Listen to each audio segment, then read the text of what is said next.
Hello. Hello. Good morning. I like that little hair flip you just did right before we turned this. It's reached a certain critical mass where now it hangs in weird ways. It's like long enough that it does new stuff. I've been watching the Ben Orenstein mane grow as pandemic has gone on, and it seems to be now falling down. It likes to go out, and then I think it's now reached enough. It's gotten heavy enough that it's like going out, but then collapsing. Can't support itself. I kind of like having weirdly long hair right now. It's like I haven't done this experiment in a long time. It's kind of fun. Yeah, you can pull it off, I think. Thank you. I appreciate that. Alone in my apartment, I'm pulling it off real well. Yeah. Rocking it with your empty apartment. Yes, exactly. How's it going? I'm doing well. Yeah, had a pretty good week. Another fast week, but this was fast for me as well. Yeah. But I think I made some good progress this week, so I'm feeling good. I'm in a good mental space. Yeah. Well, it's like the hip, new, cool newcomer startup kid on the block. How's your week been? You should go first. You have all the cool, fun stuff happening. Yeah, sure. Yeah. So I officially started dog fooding this week. I crossed that milestone, I think 2 weeks ago maybe, but didn't have a specific occasion to share a booking link. And so I kind of was holding off on like officially locking in the database configuration and, making it so I can't just nuke stuff anymore. I had needed to schedule a time with someone and sent them a Mighty Cow link, and they booked it and it all worked. And nice. So, yeah. The product it's alive. It's in the wild. It's in the wild. Yeah. That was cool. That was a cool, it was just a cool moment. Like I kind of sat back and reflected on this. Like, I just sent someone a link for the first time. And it's getting real now. That's cool. Your appointments booked metric is at 1. Yeah. You're on the board. Yep, exactly. That's cool. That's the hardest one. Yeah. That's the first one. Right. And it was like, went off without a hitch. So yeah, I'm stoked about that. And still continuing to chip away at the kind of punch list that I had. I think as of yesterday, I was like 92% complete according to my issue tracker. So quickly running out of excuses to not start onboarding some actual people.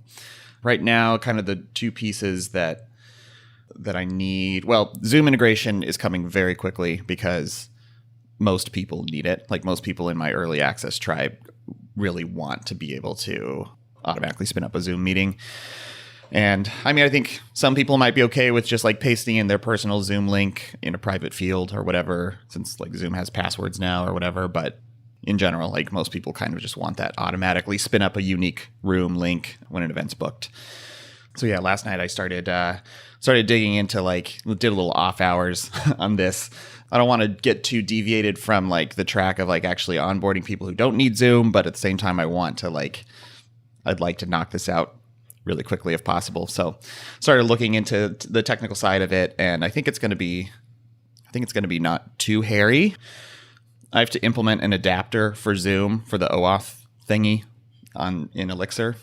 So I was like, I was buried deep in like looking at a few different OAuth strategies from other people and merging that with Zoom's documentation. And I was like, got deep into the headspace last night, but it felt good. Like I think I'm making good progress on that. So I might be, working on that this weekend, trying to hammer it out, see how close I can get.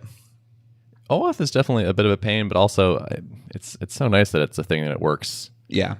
Just like being able to auth with a different service and have it work well. It's like, oh, it's pretty pleasant. Mm-hmm. Yeah, it is. And thankfully, like Zoom, you just never know when you encounter new API docs. Like, is this going to be a terrible mess inspired by, 90s technology? Or are they, I think they're pretty much following like the OAuth spec to a T. So cool. Yeah, and that's nice. I've usually found like there's some upfront work for OAuth, and after that it tends to just work. And I remember it's like it being like a long-term maintenance problem. Right. Yeah, because these are inherently like extremely stable APIs. Like you can't be innovating and changing stuff with your authentication flow, or else you're going to screw up a lot of people. So, yeah. Right. Yeah. Cool. So that sounds like a pretty tractable thing to finish. Yeah, I think so. I would love to start onboarding users next week. My first couple. Yeah. Nice. I think I'll get there. Do you think you'll hit that? I think so. Yeah. Okay. Cool. We recorded some podcast audio this week with Rob. And then I was like, I think it's ready. Like, I should demo this to you and get you on board. I mean, he needs Zoom integration, but he's like eager. So, it's fitting for Rob to be my first. It is. That's so cool. Yeah, that'd be great. Are you planning on? I think you said yes. You're planning on charging people for this, like from the beginning. Yeah. Yes. Yep. Okay. It's like monthly, some sort of monthly cost. Charge a credit card. Sign up through Stripe. Yep. I think send them manually onboard folks. So make sure like share screen, talk through product, make sure it addresses their needs, and then, send them a Stripe checkout link probably. What you had been encouraging me to consider doing annual, right? And remind me again, like the rationale behind that, like annual versus monthly for early access. My thought process was you want the people that are most anxious for a solution, that want it really badly. Got it. It intentionally sets the bar higher such that it's not like tire kickers who are kind of interested in the Derrick Reimer story from the inside and more like, no, I really do want this. And it also, I feel like it sets the expectation, and we explicitly set this expectation when we were doing it. Like, it's not going to be perfect on day 1 or day 50. And so this is going to be a long-term relationship where you tell me what's not working and we fix it. And it's going to take months to really, blossom into awesome software. So let's make sure that we're agreed that this is the shape of that relationship. That's a very good point about expectation setting, because I think it would be easy for me to just like think of this as I'm just starting my process of acquiring customers, but I think I can treat this a little bit differently. These are both customers and they are people who are early in, so they have undue influence over product direction and helping suss things out, right? Yeah.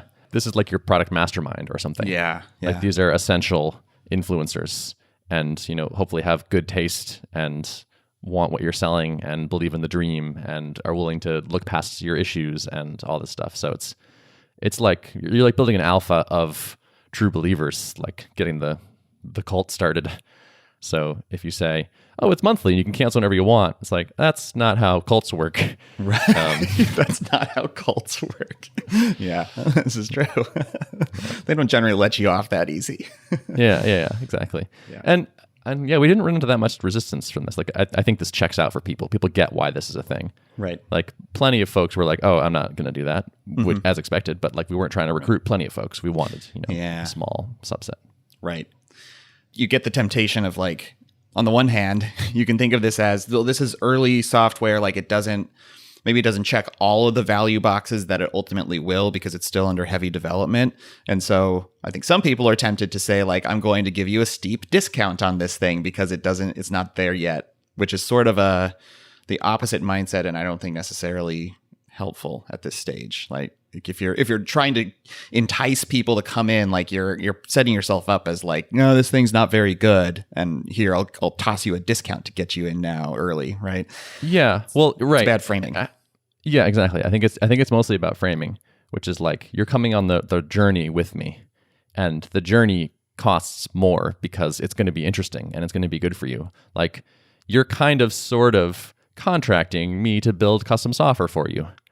And it takes a while, and it's going to be good for you and good for me, and it's going to be fun. So it costs more than if you are like, it requires more of a commitment than if you were just going to use a thing that's like effectively off the shelf and pretty well shaped. Mm-hmm. Mm-hmm. I like that. Okay. Good food for thought. Yeah. Yeah. The way I was thinking about it in the early days too was like, it's not so much about the revenue, because it's not going to be that much revenue, but 10 people that believe in you and are really excited about the direction and give you really good feedback and are willing to tell more people, that's what you want right now, I think. It's not just like 10 more customers to get to the next 10 to get to the next 10. It's like kind of an essential core here. Yeah. Yeah. Okay. I like it. There was also a very well-timed like Twitter thread that I got mentioned on this week. Yeah. I think it was the perfect kind of question. Like it was just someone asking like, Calendly, it seems so good. Like, and it seems like it makes things so much more efficient, but why does it feel so weird? And then, proceeded to be this really, really long thread. A lot more activity on it than you would maybe expect. Like it's not like it was tweeted out by someone with, 200,000 followers or something. It was just kind of an ordinary thing that spread pretty broadly. and some interesting takes from all directions. Some people, a lot of validation, I felt like, for my hypothesis on how to at least begin tackling the power dynamic issue. So that felt really good, just to hear people that I don't know, probably don't know who I am, probably haven't heard me talk about this, and echoing a similar sentiment of like, yeah, it has to do with kind of, personalization. It has to do with leveling the playing field of the experience, making sure it's just as convenient for both sides instead of and there's subtleties in that, but got quite a bit of, just by surprise, some unbiased, validation of some of my hypotheses. So that cool. That's really cool. That's good to see. There is at least some dissatisfaction there, or some. Yeah. There's an interesting thread to pull. Yeah. Right. When you sent your link to somebody this week, how did you phrase it? That's good. I think I said something to the effect of like, cool. Yeah. Let's find a time to meet. I created a link for us to figure this out. And it was personalized, had their name on it, has their picture up at the top. Oh, cool. Yeah. How did you get their picture? Based on their email, Gravatar or something? Yep. So if you put in a guest's email address, then it'll attempt to ping Gravatar and get an image for them. Yeah. I like that. Nice. Yeah, that sounds promising. There's something to that. Like I created a thing for us. It's like I did some work already. Right. So do you mind doing a little bit of work yourself to like finish it off? It definitely feels different. I like that. Yeah. Yeah. Cool. Well, I wonder if it'll be enough. We'll see. We'll see. Yeah. It's the great exciting. startup unknown. Right. Interesting. I was thinking about you yesterday because I was scheduling a call with someone who is like a consultant / vendor. And I was just like, mind grabbing a time with me? And it's just like, I expect that like you're just going to do this because you're going to want to do some work for me. So you're expecting to, sort of manage the process. But if it had been a different person, if the roles had been reversed, I would have been like, how do I phrase this? And how do I do this? And maybe I should just like manually type out sometimes. And my behavior is impacted by this. So I agree that's a thing. It's such an interesting dynamic. It was something that came up in this thread also where, there were definitely some people who were taking the other side of like, this is not really an issue. Like I don't have any problems with this. All I do is send people a couple times that work and then fall back to my link. That's fine, but you're still opting to choose a manual route in the name of not offending somebody, which sure. I get why that is kind of the best that people have right now, but also like, why are we satisfied with this state of the world? I mean, sure. I know it's a little thing, sure. And maybe if you don't book a lot of meetings, like, I don't know, it wastes another couple minutes, like who cares? But in aggregate, it's when you're trying to build up this repetitive process of how to do this. And especially if you need to do a lot of this kind of booking stuff. It's like, why are we okay with this suboptimal route? It's fair. Plus, if I manually am like providing a couple options, I might not know the person's time zone. So I might be like creating work for them to be like, how about this time or this time in Eastern time? They're like, okay, so what is that for me? That's going to be, and like in the name of respecting the power dynamic, I'm making more work for myself and for them because we haven't found a good way to like solve this directly. And when someone like proposes 3 times for me, if none of them work for me, I usually feel like, oh man, now I'm being the really inflexible one. Like it just creates all kinds of like, they've given me some times to work. They're trying to make it convenient for me, but I kind of get a little bit locked in. Like, well, I'm going to try to make one of these work or something around that because they've already expressed this is their preference. And that may not be true. They may just be trying to like, I don't know, I'm just going to pick some random times and give them to you. It's just, yeah. Okay. So there might be some fertile ground here. I think so. Yeah. Cool. Well, we'll see. Anything else in your world? That's the gist of it for me. Yeah. Okay. What's going on in Tuple? Various things. Actually, a question for you to sort of lead off. When you were in the early days of Drip, did you do, and you started hiring full-time people, did you do profit sharing? No. Okay. No. Equity grants to anybody? No. Options, anything like that? No. Okay. No. Did you ever lose somebody that you felt like was like a good candidate because you didn't have those things? I don't believe so.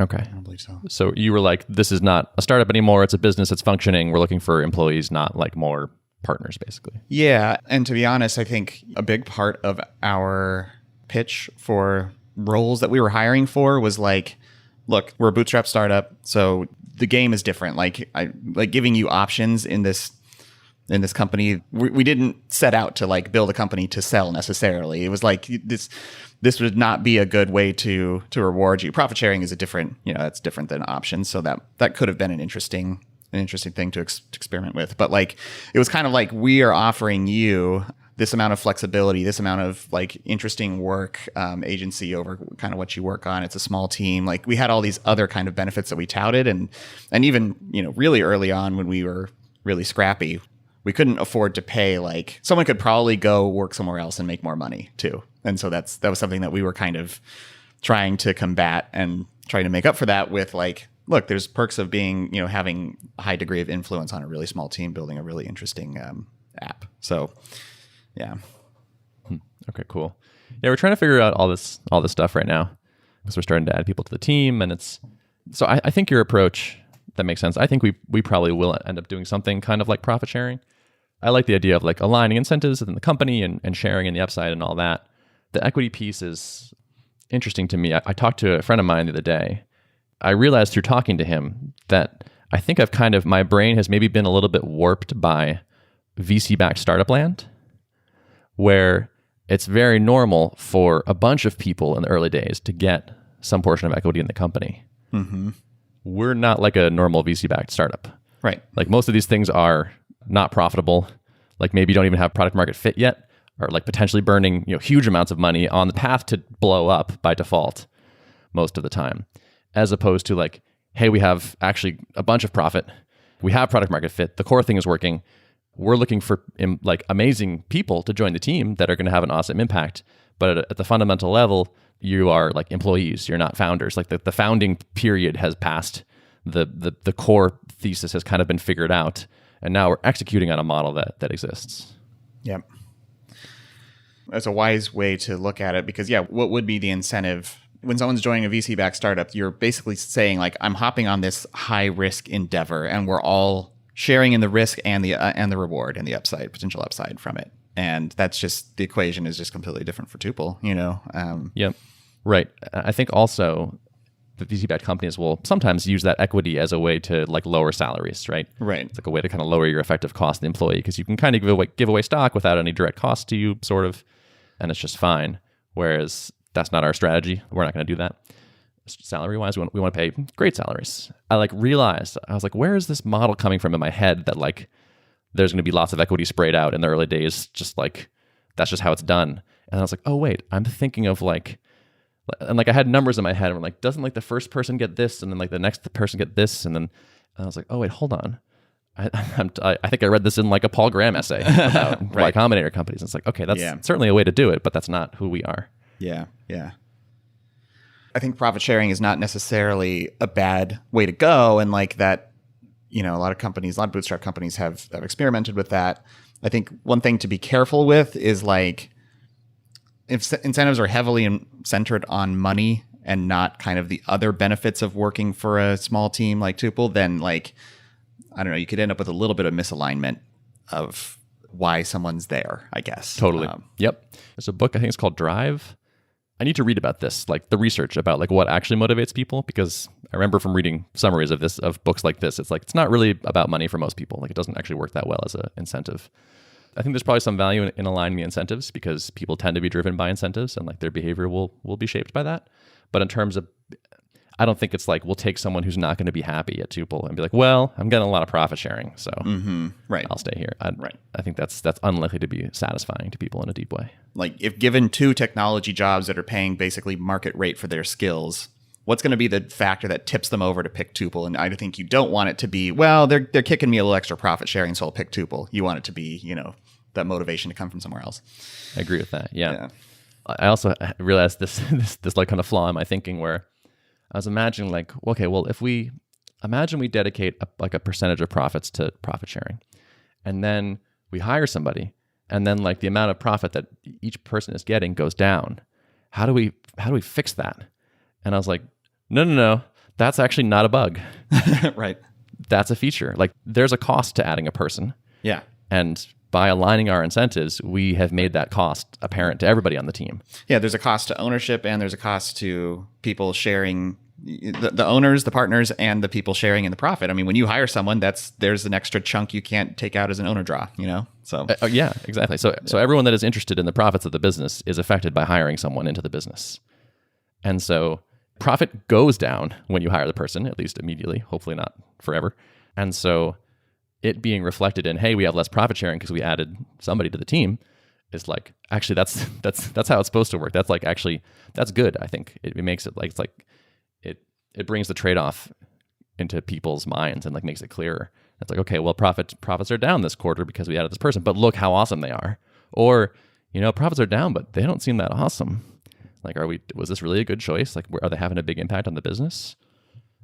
So, I feel like I had two realizations yesterday. So, I do like the idea. I've read about this from various case studies and stuff. I think Netflix is one example of being very transparent about the business fundamentals with like all of the employees, and would regularly have like meetings where they would talk about like, this is what our financial performance has been, and they can talk freely about that because everyone kind of has skin in the game in one form or another, and it's like everybody's driving towards this goal of like, we need to build this into a really healthy business, and these are the metrics that our investors care about, these are the metrics that our management cares about, and this is what we're optimizing for. And like, just being very upfront about like, yeah, we're here to build an awesome company. And I like that. I like that way of thinking of like, as opposed to like shielding people from the business side of things and just like saying, no, you just come in and do your you do your individual contributor job, and like you do that well, and you don't have to worry about the business side. I kind of like the idea of like getting people more aligned around like, nope, I'm the CEO, and these are the things I'm thinking about, and I feel like you should know too. This is what I'm driving towards. Yep, I agree. That seems smart to me. Yeah. You touched on this, but sort of sharing numbers. Do you have any thoughts on like a default stance on that? Like how open to be with like all the revenue and all the stats like that? Do you think should just share everything with everybody that's on the team? Yeah, if I recall, for most of our earlier years at least, like the metrics were all shared at Drip. It was in our admin panel. We had like kind of a custom built bare metrics because at the time we weren't using Stripe subscription, so we had to come up with our own calculations for SaaS metrics, and it was just all there. And so I guess that was deliberate. I don't know. I would be curious to talk to Rob about that on his thinking. And then at lead pages to post acquisition, we would talk about numbers. We talk about financial performance of the business. So I think it's probably worth doing, but yeah, I'd be interested to hear other perspectives on it for sure, because I don't feel like I know totally what the right move is. Yeah. I bet there's not so much right versus wrong as, just different pros and cons. Yeah. So interesting stuff to figure out. Mm-hmm. It's just an endless pile of problems / challenges / things to decide on. It's easy to get into decision fatigue a little bit too, right? Like, oh yeah. Yeah. It definitely is. Yeah, I feel like I'm juggling like 4 or 5 discrete, like, let's make a decision about X processes right now. And I'm trying to do them in parallel, and it's a little rough. Yeah. Sometimes you just want to flop over and say, like, can someone just make the call for me on these 4 things? I won't focus on this one problem. Mm-hmm. Yeah. I commented the other day, like, some of the stuff is type 1 decisions, where it's like the kind you can't undo if you decide you made the wrong choice. So those ones are like worth going slow and thinking about and paying a lot of attention to. Some of the other ones, you can make faster calls on. But we have a mix right now. It's that Basecamp analogy of pouring cement, right? It's like sometimes you're pouring cement, other times you're just putting something up that's temporary or changeable. Yeah. Yep. Exactly. So, yeah, interesting day is happening right now. Yeah. Are you feeling? I mean, what's your mental state? Are you feeling stressed? Are you feeling pretty like just feel out of control? Are you pushed in the right, like to the right limit? I am stressed. Yeah, I would say I'm like doing a middling job of like managing my mental state. There are certain inputs into this that I know have like good impact or bad impact, and I would say I'm doing like I'd give myself like a 6 out of 10, but it's trending up. So I tend to like cycle, I guess, and I feel like I'm on the upswing now, where I'm like getting more exercise and like eating better food and like trying to be more diligent about sleeping when I should, and I feel good. And I also just had my first coaching call this week, so oh yeah, I now have an ally in this battle. Cool. Yeah. Did you set up kind of a cadence with this person? Like, Yeah, we're talking weekly for now. okay. This is our first call, and it was kind of like a getting to know you, lay the groundwork, talk about broad strokes kind of thing. So nothing huge to report yet, but it's like, oh, it's nice if there's someone out there who is like going to help me achieve some of these things that I'm hoping to do. So yeah, and then having the call with like my friend yesterday was like, oh man, it's having smart, savvy, experienced operators that you can like do a phone call with about a topic. So huge. I think I actually don't talk about this maybe, or like thank people enough or acknowledge this enough in the world, that like the friendships I've made through like MicroConf and Twitter and just giving talks and building an audience and whatever, and this podcast have been super helpful to me. Having advisors that have various kinds of experience and who I can trust and are smart has really helped a bunch of different cases. Yeah, doing this stuff in a vacuum is pretty impossible and really hard if you don't just embrace that, like, look, I'm going to potentially look like I don't have it all figured out to a lot of people. That's something I'm trying to get more and more comfortable with, because I can sometimes hesitate to try to lean on someone for advice, because it's like, well, I feel like I should already have this figured out. So like, do I want to expose myself as like someone who doesn't know what they're doing? But at the end of the day, none of us really have much figured out. We have some ideas and other people have wisdom, and we should be marrying those two together as often as possible. Yeah. And it's hard to get that many reps at this too, right? Like you can't create like 100 businesses probably. No. So you're not going to like have so many data points that you're like, okay, I've done all the different things to do on this. And so I have this extremely well-considered opinion here. So you sort of have to use other people's experience, I think, to build anything close to that level of knowledge. There are very few Jason Cohens in this world, and like those types of people who like really have like good mental frameworks that I feel like they can really look at your business and apply wisdom, even though like, I mean, he's had a finite number of businesses himself, you know? Mm-hmm. Yeah. Well, I mean, like he's I think created at least $4 million plus businesses, and then also like was an advisor for Capital Factory. So I was helping other companies get off the ground. So he's had a lot of opportunities for pattern matching and such. But most people don't have that level. But fortunately, you can ask Jason Cohen things. Exactly. Answers. Yep, totally. He's a nice, helpful guy. Yep. Another thought I've been thinking is like, I want to get more of my calls on set days of the week. Mm-hmm. I'm starting to have more standing meetings, one-on-ones and coaching calls and whatnot. I also record a podcast every week. Yep. So I do kind of want to talk to you about maybe moving the recording day again. Okay. All right. But we'll see. Yeah. Or maybe I need to like change. Yeah, we'll see. We'll talk about it offline. Totally. Offline, as they say. Yep. I think that's another thing that will help with my productivity and just craziness is like, if I have a day and it's all calls, that's fine. If I have a day and it's half calls, it's like kind of like not having a day. Yeah. It's like, yeah. Yeah, you know this story. Totally. What do you do today? Do you do like a lot of time blocking? Like, do you say like this, you know, from this time to this time, I'm going to work on this specific area of the business or this specific task? Like, what does your kind of planning ahead strategy look like right now for a week, I guess? It's basically week by week right now. Like at the beginning of the week, I try to like write down like, okay, I should try to do these 5 or 6 things. We have a Basecamp going. Sometimes I'll like post them in Basecamp. Be like, here are my weekly, like it has like that kind of automated, what are you gonna do this week goals? And then it's like, as the week goes on, I'm like, am I tracking? Am I getting closer? Like, are these things happening? Inevitably, other stuff comes up. This week, I had like a brand new sort of emergency thing that happened. And it's like, ooh, this is 100% the first priority now. Drop everything else, which is just classic hashtag startup life. Totally. So it's sometimes the map is not the territory, but I do have a little bit of a sense where I think I could be thinking more about, all right, if I got these 3 things done this quarter, that's a success. And just make sure like every day there's some sort of like progress towards those things. I do feel like a little bit like I might be losing the big picture goals for the sort of day-to-day stuff that's coming up and figuring things out. And like we're still churning through stuff. We're doing things. I'm getting things done and like tasks are getting accomplished. But come September, I want to be like, okay, in Q3, what happened and was it good? Mm-hmm. Yeah. Did you ever read that book, The One Thing? Yeah, I did, and I've been thinking about that recently. Actually, I do feel like I have not done that analysis on myself for the business in a while.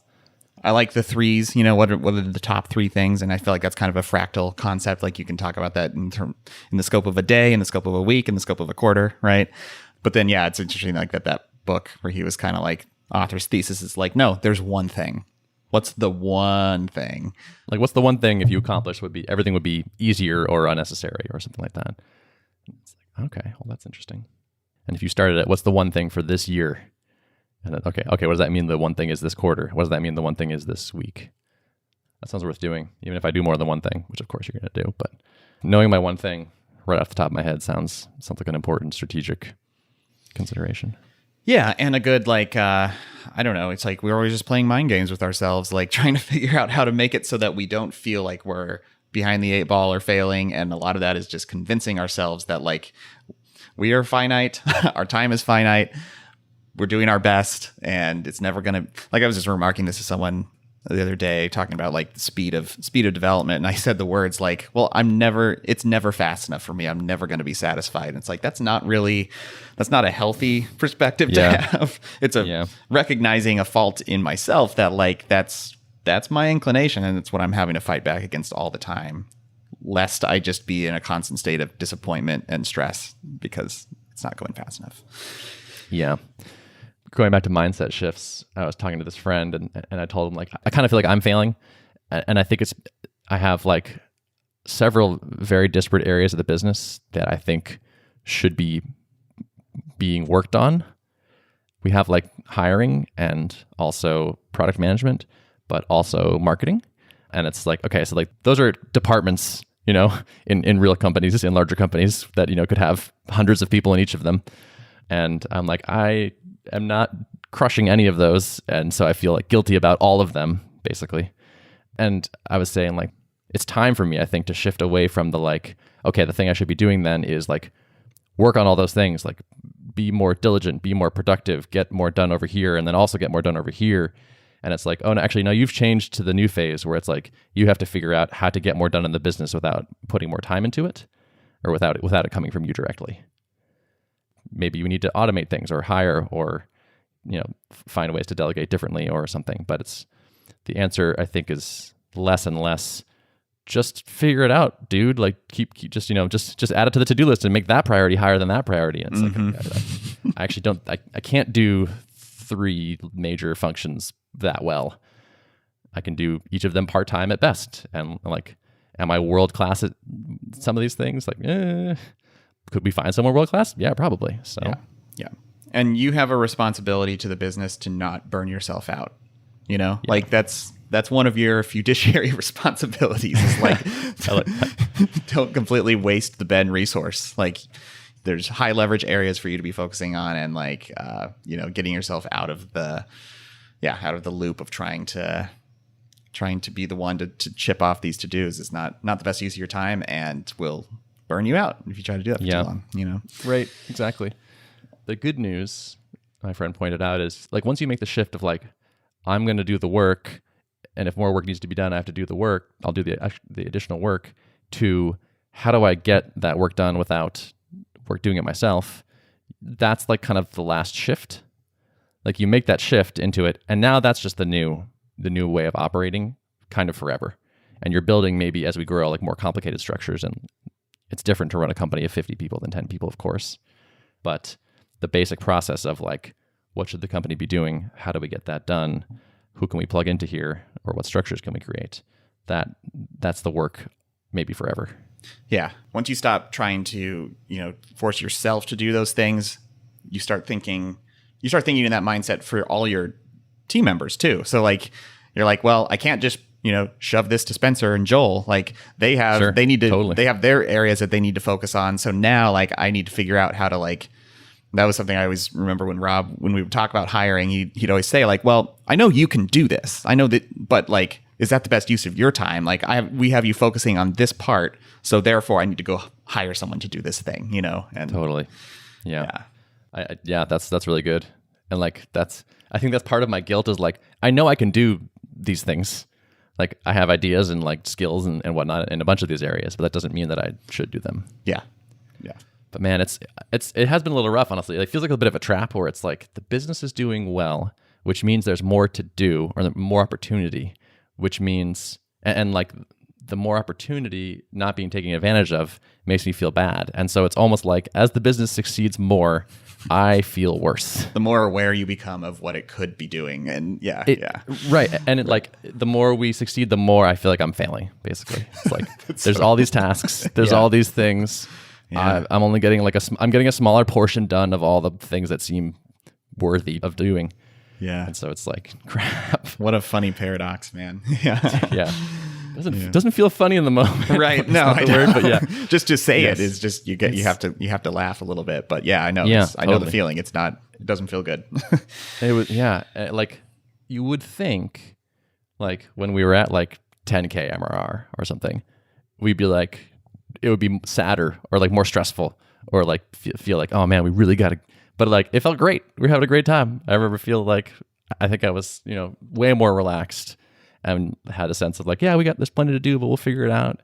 And now it's more like, okay, this is rapidly increasing in complexity and scale. Even though the revenue keeps going the right way and things are good, the indicators are positive. It's like I feel like I'm screwing up way more. Mm-hmm. Yeah. Well, yeah. I mean, this will be great stuff to talk through and figure out in the weeks to come, months, years.